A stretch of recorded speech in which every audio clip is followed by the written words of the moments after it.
Well, hello everyone, and welcome to the Wealth Station. This is Rick, the Wealth Coach, and today we're going to be talking about the fact that the United States is not a government. The United States is a company.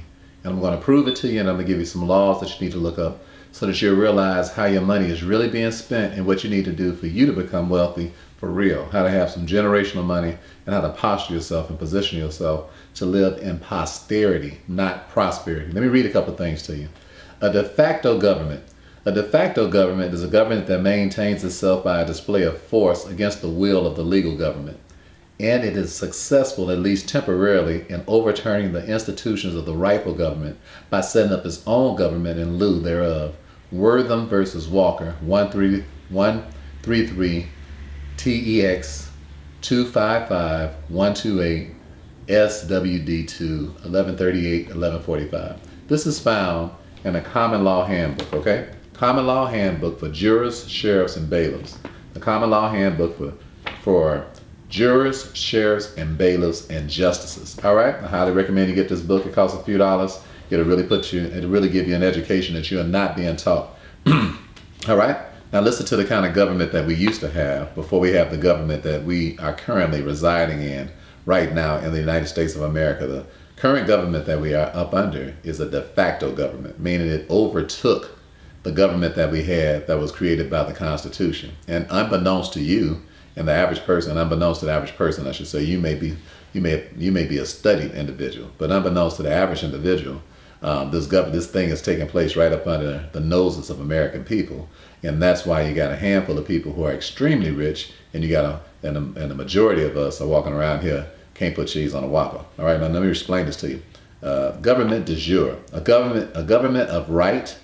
A true and lawful government, a government established according to the Constitution of the nation or state, and lawfully entitled to recognition and the administration of the nation, although actually cut off from power or control.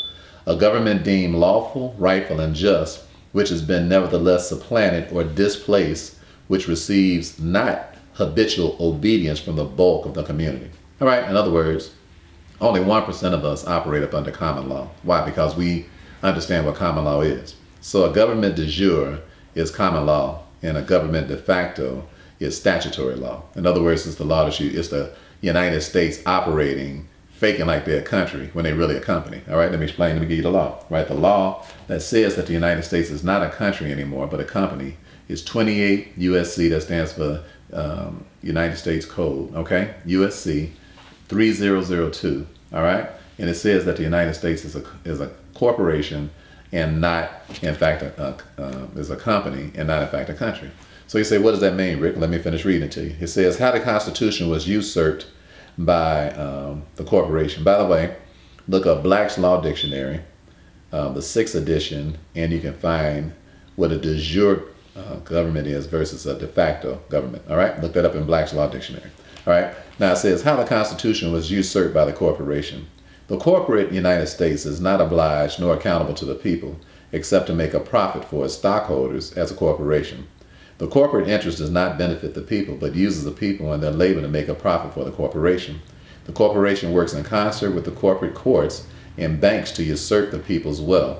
The transfer of the constitutional authority of the money over to a private foreign bank, the non-federal Federal Reserve, has devastated our lives. This crime of taking the money authority away from the people must be corrected and authority restored to a constitutional form of government so our country can become prosperous once again. All right?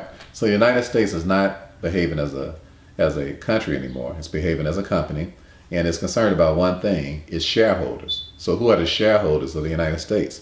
I'm glad you asked. So when you see the president of the United States, he's really an employee of the shareholders who do what? Who are holding the money and the control of the United States, and they are foreigners, and part of these shareholders are the Federal Reserve. Now you say, who is the Federal Reserve? It's a non-federal entity of foreigners who help control the money that comes in and out of the United States. Now, listen to this. This is from a speech in Congress in the Congressional Record of March 17, 1933, volume number 33. All of this is in this book, by the way, Common Law Handbook for Jurors, Sheriffs, Bailiffs, and Justices. So read this book, and I'm just reading you a couple of excerpts from it, And you'll find out why we make so much money, because we understand the tax law, and why you're struggling because you don't. Okay? It says, from a speech in Congress and Congressional Record of March 17, 1933, and it's by the Speaker, Representative James Traficant Jr. of Ohio, addressing the House. He says, "It is an established fact that the United States federal government has been dissolved by the Emergency Banking Act, March 9, 1933, 48 Statute, Public Law 89, 719, declared by President Roosevelt being bankrupt and insolvent." All right, so the United States has been bankrupt ever since 1933. All right, that's a fact, everybody. That's public information, okay? He says, HJR 192, 73rd Congress in session, June 5th, 1933, joint resolution to suspend the gold standard and abrogate the gold clause, dissolve the sovereign authority of the United States and the official capacities of all the United States government offices, and departments, and is further evidence that the United States federal government exists today in name only. All right? So when you see the United States in big bold letters and all capital letters, it is not the United States that were created during the Constitution. It is the United States, the corporation. When you see all capital letters with anything, it's talking about a corporation. A corporation is an entity, an artificial entity. It's not live people. So the United States of America does not consist of live people. It is an organization, a corporation, and is run by the president, and is overlooked by the Federal Reserve, overlooked by these other folk that I'm going to introduce you to in a second. All right? So here are the receivers of the bankruptcy. Whenever somebody files bankrupt, there's always a trustee. You know, if you ever file Chapter 13, you ever file Chapter 11, there's a trustee that always comes in that's in control of the bankruptcy. So the bankruptcy for the United States is no different. They have trustees that came over and are controlling this country's wealth, all right? The massive amounts of money that come in and out of this country are controlled by foreigners, not the United States. All right, the receivers of the United States bankruptcy are the international bankers via the United Nations, the World Bank, and the International Monetary Fund. Let me run it by you one more time. These are the people who control the money that comes in and out of the United States, okay?